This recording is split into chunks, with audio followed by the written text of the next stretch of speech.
So now that we've got most of our essentials in place, with the completion of our internet install, although it still needs a few tweaks, I thought it might be nice to get to something that's non-essential, or at least part essential. So we're going to have a go at making this ramshackle. It doesn't look that bad on camera now that I've had it tidy up, but it was terrible. If you've watched our earlier videos, it was full of sheep poo, all that kind of stuff. So we're going to turn this into an office and a games room, and also a bit of a better place for storing our furniture, because we've had some problems. This sofa here has been eaten by mice. We've had mice in here. Our furniture in the main storage is actually doing all right, but I'd like to get some of the more delicate stuff out into here whilst it's summer, so that we can get some bits of it dried back out. So it's going to be a series, I think, because it's going to take me months to do, but we'll give you updates along the way. So in this one, I think what we'll do is we'll get the kind of the walls on, the insulation in, perhaps the wiring in, and we'll go from there. So I say it's ramshackle because it's so wonky. I considered pulling it down because it's just all over the place. But you can see how much timber's already in here, and it's got two floors to it. So I've decided not to pull it down and just try and deal with the wonkiness.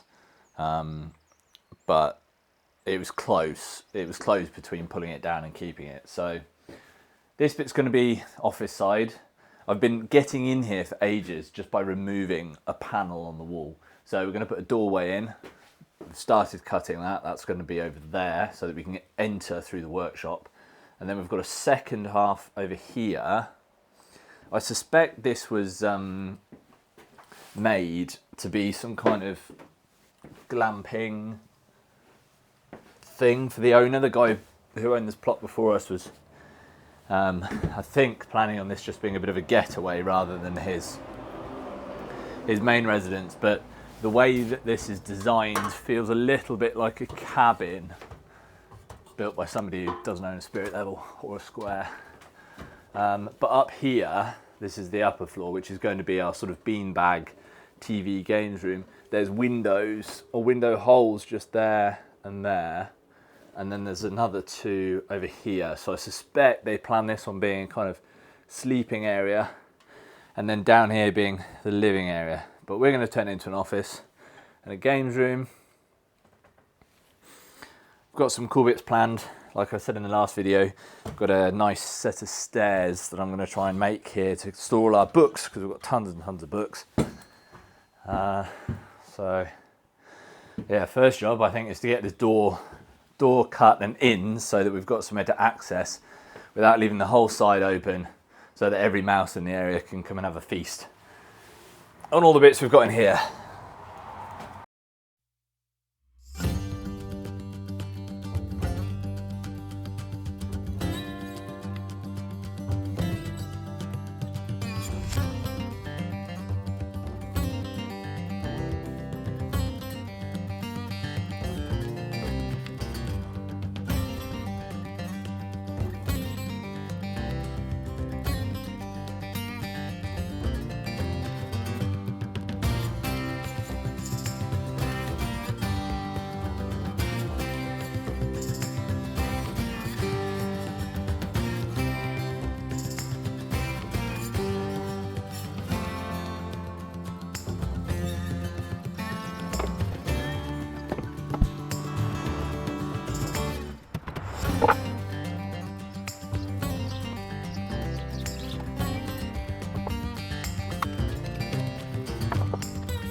this is why I was considering putting the whole thing down.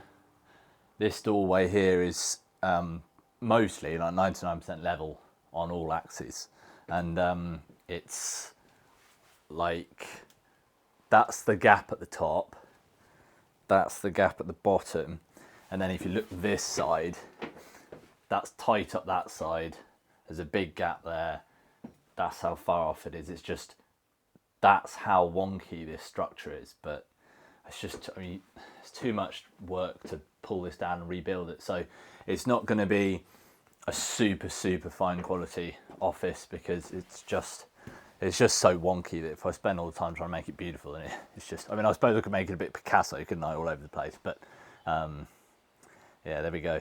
I made this when we were doing the flats, and it's been so useful. I've just kept it, and what it is just a piece of 2x6, I think, and then 2 pieces of 2x4, just like screwed to the bottom. And whenever I'm fitting a door, it just means I grab it, put it on the floor, and then you just put the door inside, and it means you can mark all the hinges out. And this door we pulled it out from somewhere we had before, but it just means you can set the door up straight, and you don't have to buy those door holders. And as far as I've seen, the door stands always look a bit flimsy, but because this thing's a bit heavy, it just holds the door really nice and sturdy. I usually put a second block under the bottom here just to lift it up as well, so it's level, but I've only just put this down, so that's why I've only got one. But it's been really handy for a quick 2-minute jig.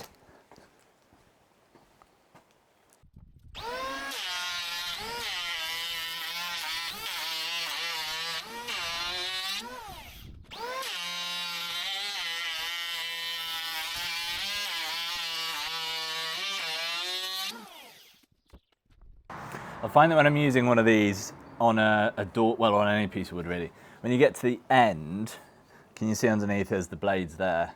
I mean, if you're a carpenter, you'll know this, but if you're ever doing this for the first or second time, when you get to the end, instead of pushing all your weight on the front here, kind of transfer your weight back onto the back end, because what happens is when the blades, just there, when they get right to the end and it drops off the front guide, you end up sort of diving in like that, and you get a sort of channel. You always end up digging the edge out. So when you get to the end, just transfer all your weight to the back, but don't lift it up, and just kind of slowly let it ride off the end, and it just stops the plane digging in as it goes off the end. And when you put it down, you see that little catch at the back, just there? Just make sure that you put it down with that catch on the bottom, because that just stops the blades contacting whatever you're putting it down on. If you push it forward and it, see that, like drops off, the blade is then in contact, depending on how you've set up if you've left this wound down, the blade's then contacting what you're resting on, which is fine if it's on a piece of wood. Not fine if it's on a piece of wood you don't want to be marking, and not fine if you put it on a piece of concrete, because you'll dent the blade. So just make sure that back bit is lifted up so that the blade's not touching whatever you're resting it on.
Sometimes electrical tape can be a bit annoying to peel because it gets a bit brittle, and it's like kind of shreds. I mean, this isn't too bad at the minute, but it's stiff and you can have a hard time. I just put this on our heater, or you can kind of put it in your pocket for a while, and then it's just really smooth to peel. It's a bit like stretchy as it's supposed to be, so you can wrap it around the cable nice and tight.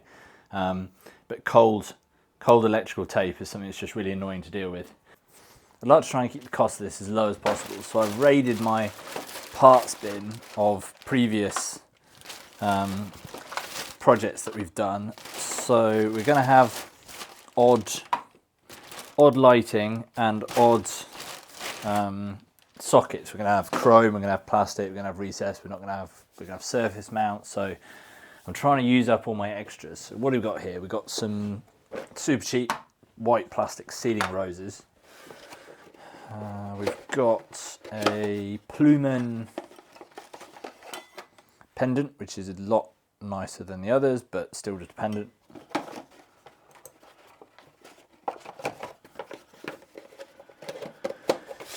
We've got two of those wall lights, which are outdoor wall lights. We've got two of those wall lights, which are also, I think they're outdoor. Yeah, these are also outdoor up-down lights. We've got this guy, which is a big, actually not, I think it's a big pendant that I ordered one too many of a few years ago. Yeah, this is one of these, can you see that? I don't want to open it all because I'm never going to get it back in the box, but it's one of those, like, you know, big pendants. We've got a bamboo wall light, and I think the reason I got all these on, or I've got this one anyway. If you're ever shopping from John Lewis, they're really good with random sales. Like, you can end up getting quite nice quality stuff, really cheap. But you only end up getting like an odd number of them, so you might get one rather than a whole bunch. So it's not much good if you need to do a whole room or something. But we've got I think the bamboo element of that bamboo wall light must have been the shade, but it's without a shade, which is probably why I didn't use it, because that was why it was on offer. And again, I didn't need it, discontinued it, couldn't get another one to match. We've got this guy, which is a globe light. Kind of see that on the box. I think that's it. Part of the reason I'm getting on with all this now is because I just need some space. Like, this is the utility room, and it's just piled full of stuff. This is the workshop, and you can't get from one side to the other without tripping over all kinds of stuff. Got swifts, no, swallows, swifts nesting over there, so I'm trying to leave them to it.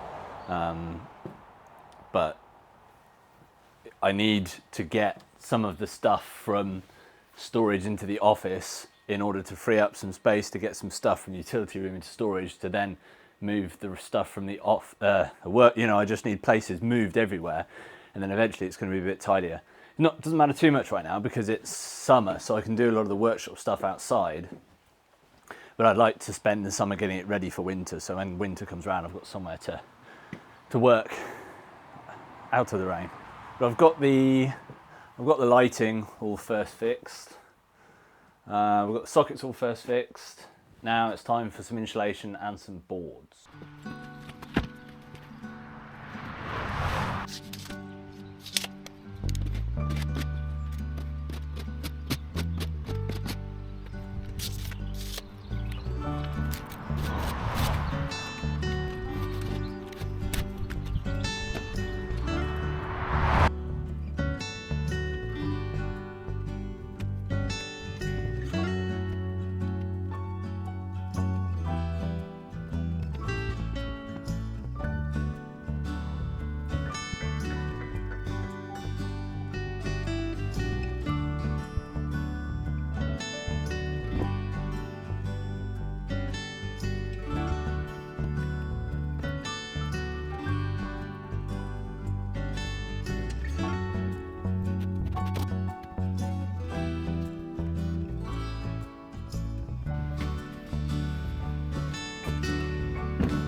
So we're running out of materials. I kind of knew we wouldn't have enough, but I was trying to do this all on a, for free, little bits we've got lying around, but there's just, I'm going to have to get something. So what I've decided, and I think this is going to be kind of cool, is I'm going to put some rusty corrugated roofing boards on the ceiling because I've got loads of those and I think it's going to have a really nice effect. I was going to put some on the wall because I had to decide where I'm going to use the nice ply, and I thought it'd be nice to have a run across there, but after thinking about it, I'm going to lose width on that, blah, blah, blah. I've decided to put the ply that I've got on the walls, and I've got just enough to cover the walls.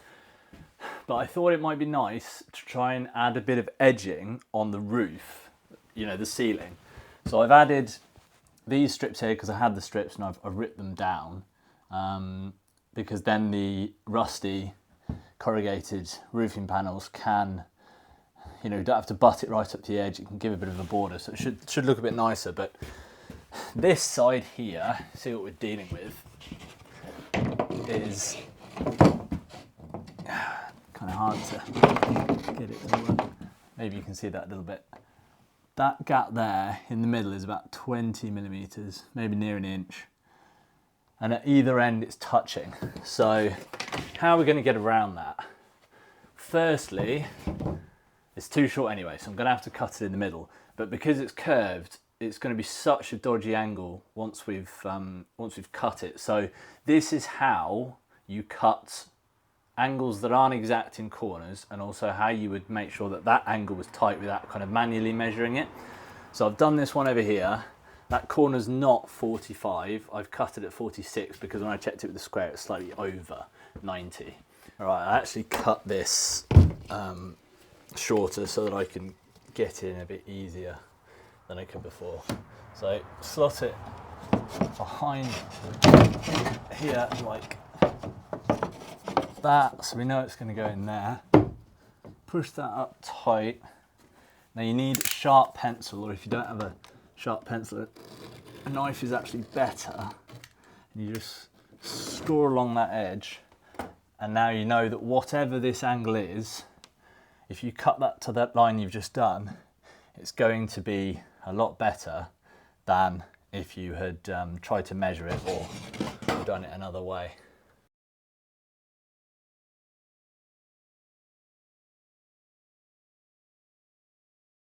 I've left that side off and that side off because I'm going to be plastering this middle one. I think we'll get some plasterboard because it's a lot cheaper than ply, and I'll do some plaster there. So I don't want to go splashing the plaster on top of the edging that we're going to put around the top. So I've cut them, or I've cut the lengths, and I'm going to leave them off. And that also gives me somewhere where, at the top of the plasterboard wall, there's always a bit of a rough piece of plaster, because if there's no edge, you end up with an area where you can't quite flat it off. So that'll also cover that down a bit. But yeah, it sometimes helps putting a border like that round if the wall's not square, because if you've got a panel like this that's obviously square, and then you've got a section at the top that's not, it's going to really stand out if you've got a square edge. Again, it's not a square edge, whereas if you add a piece of beading, which I suppose is partly why skirting board exists, because you can cover up the gap of the bottom, keep it tight to the floor. If it's really bad, it's going to stand off, but it just gives you that bit of leeway. I suppose I could have spent ages and ages cutting the seams here so that they were perfect, because there's a bigger gap at the bottom than there is at the top, but this is just supposed to be quick. I think in the end it's going to end up as a workshop rather than an office, but can't help myself sometimes. I just want to do it a bit nicer.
So I think that's about it for part one of the office. We've got the walls downstairs insulated, we've got them boarded. I don't think I mentioned earlier, but the boards that we had there are actually left over from the chap who he had them in the pile. I think they were designed for this purpose. So that's why I'm trying to scrimp on materials, because we did have some left and I was trying to use up what we had before we get any more. So part two of the office, I think we'll get the metal sheeting on the roof. We will get the centre wall plastered. I haven't filled in this, by the way, because I need to access through there with all the plasterboard and stuff, so I'm keeping that side open, but I have saved enough timber to cover that wall so that downstairs matches. That won't be the next video though, because we've got to get all the parts here, and we've got some other films lined up. So we've got 2 more cameras to have a look at, and there is a point to those, I promise. We're going to do a third version, which will be our own camera, so it's going to be quite exciting. So if you'd like to come join us in the next one, it'd be nice to have you here, and we'll see you then.